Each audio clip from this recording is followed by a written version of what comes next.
सोच है तो इतनी है कि आज के समाज को शिक्षित होना बहुत ज़रूरी है। और जहाँ तक पंचायत है, इस तरह फरमान जारी करते हैं, बहुत ज़रूरत है पंचायत को शिक्षित होने की जी। और ये मैसेज पास ऑन होने की कि कानून को वो अपने हाथ में ना लें जी। जिस तरह वो कानून को अपने हाथ में ले रहे हैं, ये एक बहुत गलत तरीका है कि आप किसी भी परिवार का हुक्का पानी बंद करा रहे हैं या उसको इतना प्रेशराइज कर रहे हैं कि उनका बच्चा सुसाइड करे।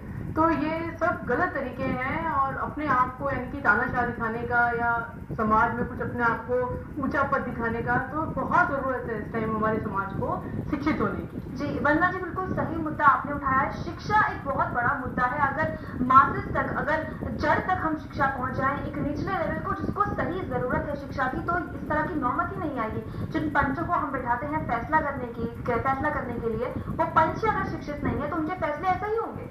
वो अपने पुराने रीति रिवाजों को अगर इस 21वीं सदी में चलाने की कोशिश करेंगे, जहां हमारा देश इतनी तरक्की पर पहुंच गया है, उस पर वो इस तरह के फरमान अगर जारी करते हैं तो ये बहुत गलत बात है। मेरे लोगों को चाहिए कि थोड़ा शिक्षित हों और इस सब चीज़ों से बाहर उभर कर आएँ। जब साइंस और कानून दोनों इन चीज़ों को नहीं मानता तो पंचायत को भी चाहिए कि कानून के तहत रहकर ये सारे फैसले जारी करना चाहिए जी। बिल्कुल वंदना जी, आपसे हमारी चर्चा जारी रहेगी। फिलहाल पंचायत के कहर ने रविंद्र को इतना तोड़ दिया है कि उसने अपनी जिंदगी तक खत्म करने की कोशिश की। आखिर कब तक पंचायत यूं ही अपने फरमानों के जरिए युवा जोड़ों को बलि चढ़ाती रहेगी? उधर लड़की के गांव में भी पंचायत बैठी और 4 घंटे तक लंबी चली पंचायत में लड़की के परिवार वालों ने तलाक देने से बिल्कुल मना कर दिया, जबकि ढराना गांव के लोग भी लड़की छोड़ो या गांव छोड़ो की बात पर अड़े रहे। रविंद्र के पिता विशाल सिंह बताते हैं कि पंचायत में जो भी फैसला सुनाया गया उसमें उनकी कोई सुनवाई नहीं की गई और दोनों बच्चों की शादी के कोई भी कागज देखने से पंचायत ने मना कर दिया। लड़की के गांव सिवान में इस पंचायत को लेकर रोष है। उधर लड़के और लड़की ने फैसला किया है कि वे दोनों अलग नहीं होंगे। मैं सुल्तानपुर डबास में रहा हूँ शुरू से ही, अब भी सुल्तानपुर में ही रहूँगा और ना ही मैं शिल्पा को तलाक देने वाला हूँ। मैं पुलिस की सहायता लूँगा लेकिन तलाक नहीं दूंगा। पंचायत के तुगलकी फरमान और गांव वालों के दबाव के चलते रविंद्र को गहरा धक्का लगा। उसने अपनी पत्नी के साथ जिंदगी भर रहने का फैसला किया, लेकिन अगली रात को वो टूट गया और उसने परेशान होकर अपनी जान खत्म करने का कदम उठा लिया। उसने रात में खा लिया जहर और उसे अस्पताल में भर्ती कराया गया, जहां से उसे रोहतक के पीजीआई रेफर कर दिया गया। रविंद्र की हालत गंभीर बनी हुई है। रविंद्र की पत्नी शिल्पा का भी कहना है कि कुछ भी हो जाए वो अलग नहीं होंगे। जी नहीं, मैं बिल्कुल भी तलाक नहीं देना चाहती। पंचायत, जब मेरा उस गाँव से कोई संबंध नहीं है तो पंचायत का मुझे क्या करना है? इस तालिबानी पंचायत ने एक नए नवेले और खुशहाल जोड़े को ऐसा दुख दिया कि उन दोनों को अपनी शादी पर ही पछतावा होने लगा है, लेकिन दोनों ने अलग नहीं होने की कस्में खाई हैं। इसीलिए अब वे पुलिस की शरण में जाने के लिए तैयार हैं, क्योंकि वो न्याय चाहते हैं। वे नहीं चाहते कि जैसी दुर्गति उन दोनों की शादी के बाद हुई है किसी और की भी हो। इस मामले ने यह सवाल जरूर खड़ा कर दिया है कि क्या पंचायतों के फैसले देश के कानून से बड़े हैं? आखिर क्यों स्थानीय पुलिस ऐसे मामलों में मूक दर्शक बनकर सब कुछ देखती रहती है? युवा जोड़ों का तुगलकी फरमानों की बलि चढ़ने का सिलसिला आखिर कब रुकेगा? राकेश रावत के साथ रंजना पांड्या, फोकस टीवी, चर्चा। बिल्कुल सही कहा इन लोगों ने कि कब तक ये सिलसिला चलता रहेगा। इस पर चर्चा के लिए हमारे साथ न्यूज रूम से जुड़ी हुई है हमारी संवाददाता रंजना। आपसे जानना चाहेंगे, जो युवक रविंद्र है इसकी हालत गंभीर बताई जा रही है, क्या किस तरह की हालत है? अस्पताल में भर्ती है, किस तरह का क्या है? जी कुमकुम, अभी फिलहाल रविंद्र की हालत जो है स्थिर है, वो खतरे से बाहर है।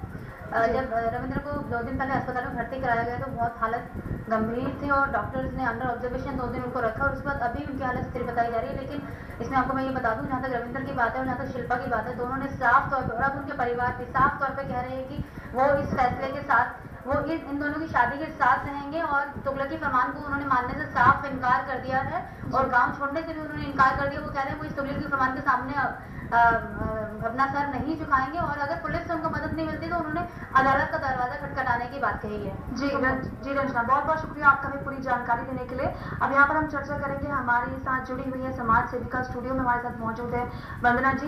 वंदना जी, बहुत अच्छी बात है, ये एक अच्छा पॉजिटिव साइन है कि परिवार वाले रविंद्र और शिल्पा का साथ दे रहे हैं, वो दोनों खुद भी अभी साथ हैं, वो टूटे नहीं है।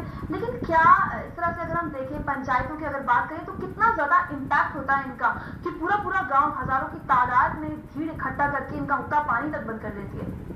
जो पुराने जमानों में पंचायत इसलिए बिठाई जाती थी क्योंकि 5 पंचों की पंच बोला जाता था कि वो लोग बड़े बुजुर्ग हैं और वो बिल्कुल सही फैसला ले सकें। बट जिस तरह से अब पंचायत जिस तरह के फैसले ले रही है, आप देखते हैं कि वो लड़का जहर खा के खुद अपनी लाइफ खत्म कर रहा है, उसके दोनों फैमिलियां आपस में तैयार हैं, बट पंचायत को इस बात से भी एतराज है कि वो बस उसको भाई बहन का रिश्ता करार देना चाहती है। तो बहुत जरूरत है कि पंचायत को बदलने की या पंचों को यानी कि कोई ऐसा कानून लागू करने की जिसमें पंचायत का हर रुकन जो है मान्यता ना माने, कि जैसे कि पंचायत जो कहे वो उसको लागू ना करें। और पंचायत से आजकल इतना डरकर पुलिस भी आगे नहीं आ रही है और लोग उनकी सहायता भी नहीं कर रहे हैं, ये भी बहुत एक गलत मैसेज पास ऑन होता है इस टाइम जहाँ पर लोग शिक्षा की ओर बढ़ रहे हैं। और उस टाइम इस तरह की बातें होना हमारे समाज में ये बहुत ही गलत बात है और लोगों को एक गलत मैसेज जो है पास ऑन करती हैं। जी बिल्कुल, ऐसा ही एक मामला जयपुर के भरतपुर में भी सामने आया, जहां एक ही गोत्र के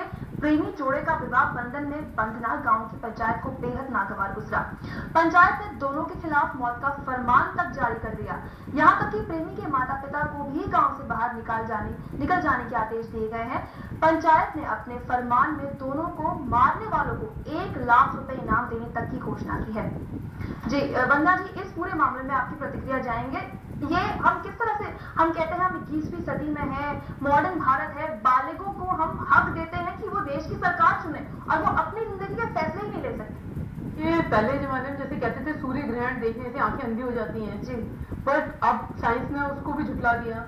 तो बहुत सारी ऐसी चीजें हैं कि साइंस धीरे धीरे आगे बढ़ रहा है और हम लोगों को ब्रीफ कर रहा है कि जो हम पुराने जमानों की चीजों को मानते थे कि एक गोत्र में शादी नहीं होना से ये हो जाता है वो हो जाता है, तो साइंस ने बहुत सारी चीजों को सिद्ध कर दिया है कि ये सारी चीजें गलत हैं। तो हमें जो है एक मैसेज पास ऑन करना चाहिए लोगों को कि लोगों को शिक्षा की बहुत सख्त जरूरत है और बजाय जहाँ पंचायत है, पंचायत को ये देखना चाहिए कि गांव को किस तरह विकास की ओर ले जाए।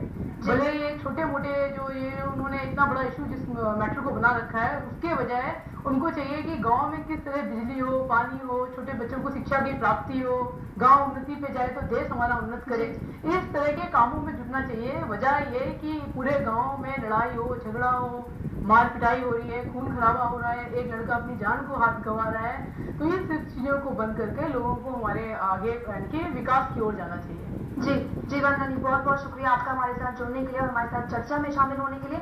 वहाँ पर न्यूज रूम में हमारे साथ जुड़ी हुई है हमारी संवाददाता रंजना, उनसे भी हम बहुत बहुत धन्यवाद करेंगे। तो जिस तरह से हमने पूरी आपको मुद्दा आपके सामने पेश किया, तो सवाल ये नहीं है कि पंचों के फैसले क्या है, सवाल ये है कि पंचों के फैसले किस तरह से परिवारों की जिंदगियों की दुश्मन बन सकते हैं। अगर पंचों के फैसले सही हो, एक हमारा शिक्षित समाज हो, तो इस तरह के फैसले कभी नहीं हो सकते। फिलहाल फोकस की हमारी आज की खास पेशकश में बस इतना ही। मुझे और मेरी पूरी टीम को दीजिए इजाजत। नमस्कार।